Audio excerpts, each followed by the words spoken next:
Hey everyone, welcome back to my channel. My name is Kara, and in today's video I'm going to be covering what you need to know before purchasing a short or long-term rental, investment property, Airbnb, etc. around Asheville. I'll begin by going over a few different definitions, and then I'll take a deep dive into the rental restrictions around Asheville. I'll then end out the video with a few different tips for how you can pick the perfect investment property for you. Before I dive too deep into the video, I just want to say thank you for bearing with me. I know that I missed an upload last week, and that was partially because I was out of town that weekend prior for a few days, and I've just been working through a huge to-do list ever since I got back, and I just truly had no time to film and edit a video. So thanks for sticking around, and I hope that you guys enjoy this one. Alright, let's start out with a couple definitions. Throughout this video, I'm going to be talking a lot about short-term rentals and also long-term rentals. So what exactly does that mean, and how are each one defined? Well, a short-term rental is any rental that is 30 days or less, and this is going to be your most restrictive category, especially in Asheville City. A long-term rental is going to be more of your traditional route, so think a month-to-month lease, year-long lease, or even sometimes longer. There are certainly pros and cons to each one. A short-term rental is likely going to be your most profitable option, but it does also require the most time from you. You'll have to spend time furnishing the property, going through people's questions, approving or denying bookings, cleaning the property, etc. Now, hiring a property manager is certainly an option for your short-term rental or Airbnb, but just keep in mind that property management rates tend to be about double for short-term rentals compared to long-term rentals. Around Asheville, I've heard of short-term rental management companies charging somewhere between 20 and 30%. With a long-term rental, it likely won't be as profitable as a short-term rental. However, you do have the added bonus of having a consistent income. So if you have someone that's renting your property for 12 months, it's likely that they're going to stick with that lease for the full 12-month period. Alright, I think I got that part pretty well covered, so let's hop into some of the restrictions. Airbnbs have become a really hot topic around the Asheville region, and I know there are some pretty strong opinions on both sides. Some of the negative comments I've heard about Airbnbs are that anyone purchasing a vacation home or Airbnb is taking away inventory from someone that's looking for a primary residence. On the flip side, people have been purchasing vacation homes for many, many years, and long before Airbnb even existed. So there are definitely people out there who are purchasing vacation homes regardless of whether or not they are or aren't going to be renting them out. In other words, they would already be purchasing the property for their own personal use, regardless of whether they plan to Airbnb it one day. A question I get asked all the time is, what are the short-term rental restrictions in Asheville?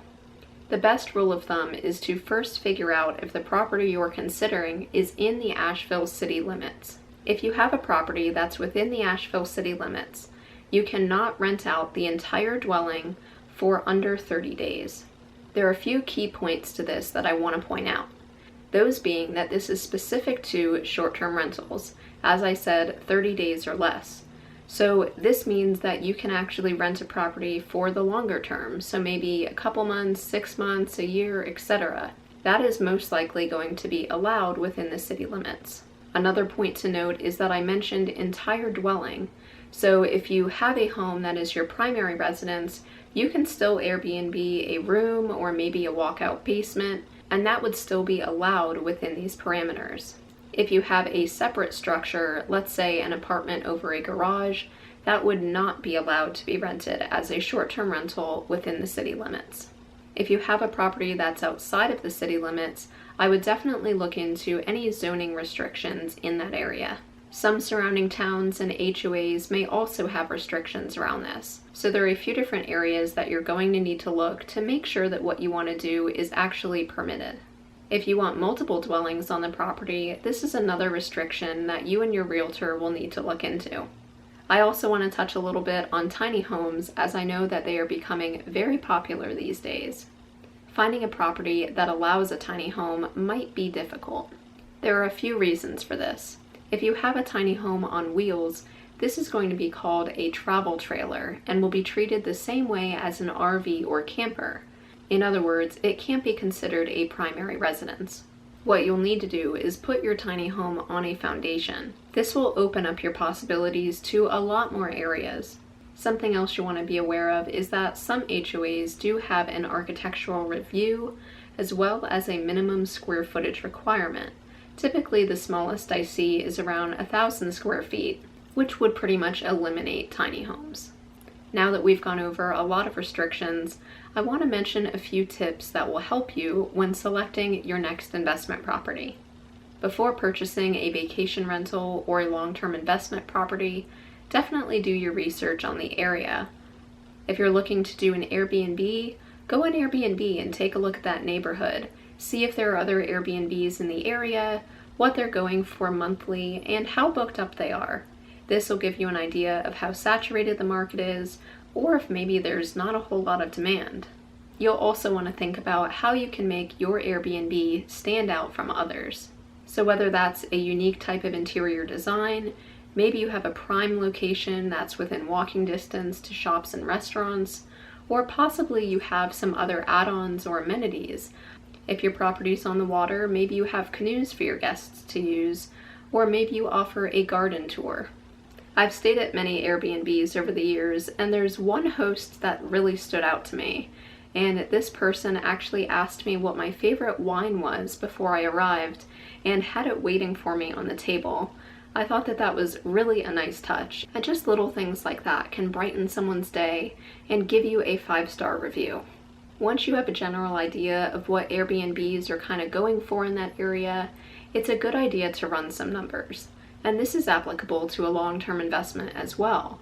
So if you're looking to rent out a property on a month-to-month basis or annual basis, then take a look and see what other properties are renting for, basically what the going rent is. And then you want to plug these numbers into a cash flow spreadsheet. I actually have one of these that some of you guys might be interested in. If you would like a copy of it, definitely reach out to me. I'll leave my contact info in the description box below. It's a really helpful spreadsheet that I use all the time when I'm helping investors. Ultimately, you enter in your estimated income, taxes, expenses, etc. for a particular property, and then it will pop out your estimated gain. If you're looking for an investment property, it's really important to have a realtor on your side that's aware of all the local restrictions and regulations, as well as someone that can help you determine whether something might be a good investment or not.